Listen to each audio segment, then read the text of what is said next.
करोड़ इंसानों पर इस्लाम नाफिज करेंगे।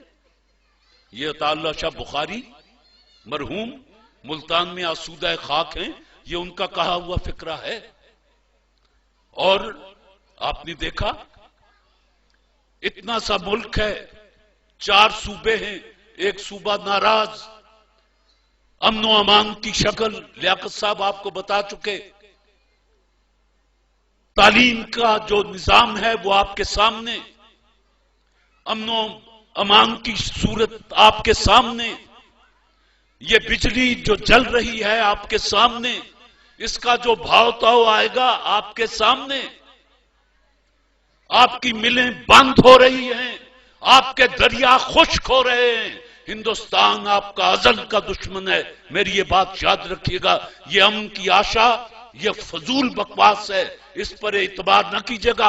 अगर हिंदुस्तान ने दोस्त बनना होता, अगर दोस्त बनना होता तो वो कश्मीर में 7 लाख फौज ना उतारता और मेरी हजारों कश्मीरी बहनों के सर से दुपट्टा न खींचता। वो आपका दुश्मन है, उसने नफ्सियाती तौर पर भी आपको मारा, सकाफती तौर पर भी आपको मारा, और अब वो अब भी दहशतगर्दी फैला रहा है। आपके दरिया खुश्क, आपकी नहरें खुश्क, टेल पर पानी नहीं पहुंच रहा, आपकी फसलें नहीं हो रही। अगर यही सूरत हाल रही, अमन की आशाएं ऐसी रही, तो खुदा मुआफ करे, मैं बड़ा भयानक नक्शा देखता हूं। और एक और बात पूछता हूं दोस्तों से कि बघेयार डैम बन गया, 90% काम उस पर हो गया। जमात अली साहब कहता है कि अब अगर हम यूएनओ में भी जाएं, वर्ल्ड बैंक में भी जाएं तो कुछ नहीं होगा। सवाल यह है कि मेरे पड़ोस में नाजायज तौर पर अगर 90% एक इमारत बन गई है और मैंने बनने दी और नहीं रोका, तो इसके पीछे क्या था? या तो मैं बेवकूफ और पागल था, या मैं करप्ट था कि मैंने हिंदुस्तान से रिश्वत लेकर खामोशी इख्तियार की कि बनाई जाओ। जो 90% बन जाएगा, दुनिया की कोई ताकत फिर तुम्हें नहीं रोक सकती। बातें बहुत हैं करने की, लेकिन क्या करूं, वापस भी जाना है। पता नहीं पहुंचता हूं कि नहीं पहुंचता। सुबह भी कुछ सख्त बातें कर आया हूं, अभी तक तो लियाकत साहब बैठे हैं, वरना मैं सख्त बातें करता। अब वो हाकिम हैं, क्या करूं। तो ख़वातीन व हज़रात, मुल्क में अपने बच्चों को, जो एक बाप और मां अपनी औलाद को बेहतरीन तोहफा, कीमती तरीन तोहफा दे सकती है, वो बेहतरीन तालीम है। भले आप एक वक्त का फाका काट लें, भले आप 2 दिन ब्यूटी पार्लर ना जाएं, लेकिन वो खर्च अपने बच्चे पर कर दें, उसकी तालीम पर कर दें। ये वो पौधा है जो आप लगाएंगे, जब तनावर होगा तो इसका फल बड़ा मीठा होगा, आपके लिए भी, मेरे मुल्क के लिए भी, और उन शोहदा के लिए भी जिन्होंने 23 मार्च के बाद अपने सर कटा दिए, अपने सरों की चादरें छिनवा दी, माओ ने अपने बेटे शहीद करवा दिए, बहनों ने अपने भाई लुटा दिए।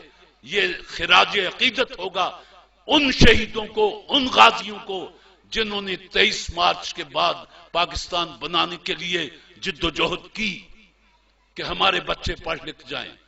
ये जब पढ़ लिख जाएंगे फिर निजाम बदलेगा। निजाम 2 तरह से बदलता है, एक खूनी इंकलाब होता है और एक खामोश इंकलाब होता है। आप खूनी इंकलाब का नाम देखकर डर जाएंगे। वो माओ जानता था, या चेयरमैन चुएन, या कॉमरेड चुएन लाई जानता था कि खूनी इंकलाब क्या होता है। इंकलाब कोई टी पार्टी नहीं होती कि चाय की प्याली मैंने आपको पेश कर दी और आपने मुझे पेश कर दी। इंकलाब में सर जाते हैं, घर जाते हैं। खामोश इंकलाब तालीम से आता है। मैं आपसे आखिरी बात कह के अब गुफ्तगू खत्म करता हूं। आपका हाल यह है इस डेमोक्रेसी का कि 10 कैदियों को एक लाइन में खड़ा कर लिया जाता है और उनके सामने 3 आदमी लाए जाते हैं और कैदियों को यह इजाजत दी जाती है कि इनमें से अपना सुपरिंटेंडेंट चुन लो, रहना तुम्हें जेल में ही है। کس کو سپرڈنٹ بنانا چاہتے ہو؟ آپ سوچتے ہیں کہ بندہ شکلوں مولوی جا لگتا شاید رحم دل ہوئے، آپ اس کو چن لیتے ہیں، وہ بہت بڑا جلاد نکلتا ہے، آپ پھر ماتھا پیٹتے ہیں مر گئے مر گئے مر گئے، پر 5 سال کوئی آپ کو نہیں پوچھتا کہ مرے ہو کہ زندہ ہو۔ 5 سال کے بعد پھر وہی بات، وہی شناخت پریڈ، وہی 4 بندے سامنے، اور وہی قیدیوں سے یہ پوچھنا کہ اپنا سپرڈنٹ چن لو۔ جب پڑھ لکھ جاؤ گے تو آج یہی وعدہ، اتنے بندے ہی وعدہ کر لیں کہ نہ برادری کے نام پہ ووٹ دیں گے، نہ کسی جماعت کی ایسے ہی حمایت کریں گے، چاہے اس کا لیڈر کتنا ہی کرپٹ ہو یا کتنا ہی بے ایمان ہو۔